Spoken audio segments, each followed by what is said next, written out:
Hello, j'espère que vous allez bien. Je reviens de vacances, ça fait quelques jours que je suis revenue. Je suis partie à Barcelone avec un pote et je me suis dit que c'était peut-être le moment de vous parler de ce que j'ai utilisé comme protection solaire là-bas. J'ai utilisé plusieurs crèmes solaires. Pour mon visage, j'ai utilisé de la crème 50. C'est celle de chez Lancôme. Elle protège des UVB, des UVA et de la pollution. Sur le corps, j'ai utilisé celle de chez Aven, SPF 50 aussi, qui protège des UVB et des UVA. Et ensuite celle-ci, je l'avais plus avec moi et du coup j'ai utilisé la Roche-Posay, une SPF 30 qui est très bien aussi. Pourquoi j'utilise ces crèmes? Parce que non seulement elles sont ultra efficaces, elles protègent complètement des UV et en plus elles n'ont pas cet effet gras sur la peau. Pourquoi j'utilise celle-là que sur mon visage? Parce que c'est une Lancôme et que ça coûte assez cher, donc celle-ci j'utilise vraiment que pour mon visage. Et du coup la Aven elle coûte un peu moins cher, donc du coup j'utilise sur mon corps. Et du coup je les aime bien aussi parce que elles protègent toutes les deux des UVB et des UVA. Je sais pas si vous connaissez la différence entre ces deux UV, mais en gros les UVA ça concentre 95% des UV, 75% de ces UVA là qui sont des UVA longs. Et les UVA longs en fait ils sont extrêmement dangereux pour la peau et ils vont jusqu'au derme. En gros la peau elle a trois grandes couches: l'épiderme, le derme et l'hypoderme. Et donc déjà pour qu'elle réussisse à passer l'épiderme et toucher le derme, c'est beaucoup. Donc c'est ce qu'on appelle des UVA longs. Ils sont assez dangereux et ils sont en fait clairement invisibles. On n'en voit pas les effets parce qu'ils ne provoquent pas de coups de soleil ni rien.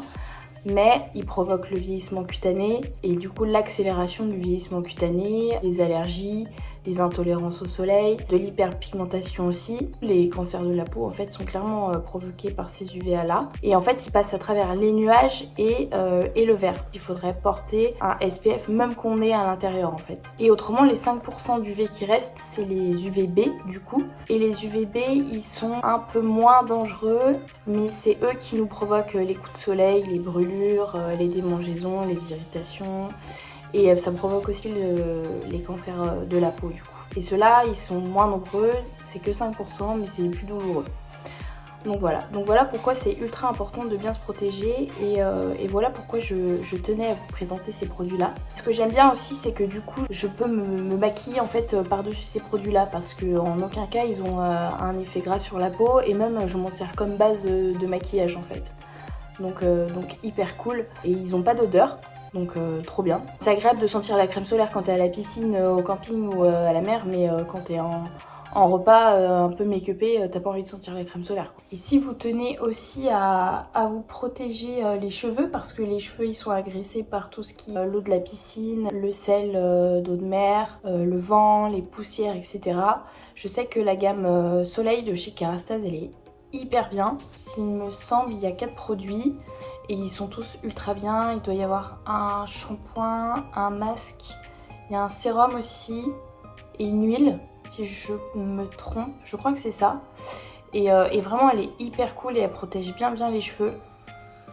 Parce que après l'été, on sait, nos cheveux, Enfin, c'est une catastrophe, les effets de la mer et de la piscine sur nos cheveux, du soleil. Enfin, un cheveu c'est comme une peau, hein. Au final c'est la même chose, le cheveu faut autant le protéger que comme une peau. Quand je mets des sérums sur mes cheveux etc, je me dis bah ça y est, je mets la crème de jour sur mes cheveux quoi. Donc vraiment n'hésitez pas à aussi protéger vos cheveux quand vous partez en vacances comme ça. Et par contre si vous avez une astuce à me donner pour mes lèvres, parce que mes lèvres j'ai l'impression que ça fait 6 mois qu'elles sont dans cet état là. Elles sont gercées tout le temps, j'ai tout le temps des petites peaux alors que je les hydrate tout le temps. J'ai vu qu'il y avait des labellos avec des SPF dedans. Si vous en avez un bon à me conseiller, ça me ferait trop plaisir parce qu'il y en a plein. Donc je ne sais pas quoi choisir. Donc n'hésitez pas à me donner vos petits conseils, vos petites recos en commentaire. N'hésitez pas à liker cette vidéo et à vous abonner à ma chaîne aussi. J'espère que cette vidéo vous aura plu et je vous souhaite plein de bonnes choses. Je pense qu'on aura un bel été, donc protégez-vous bien. Ciao!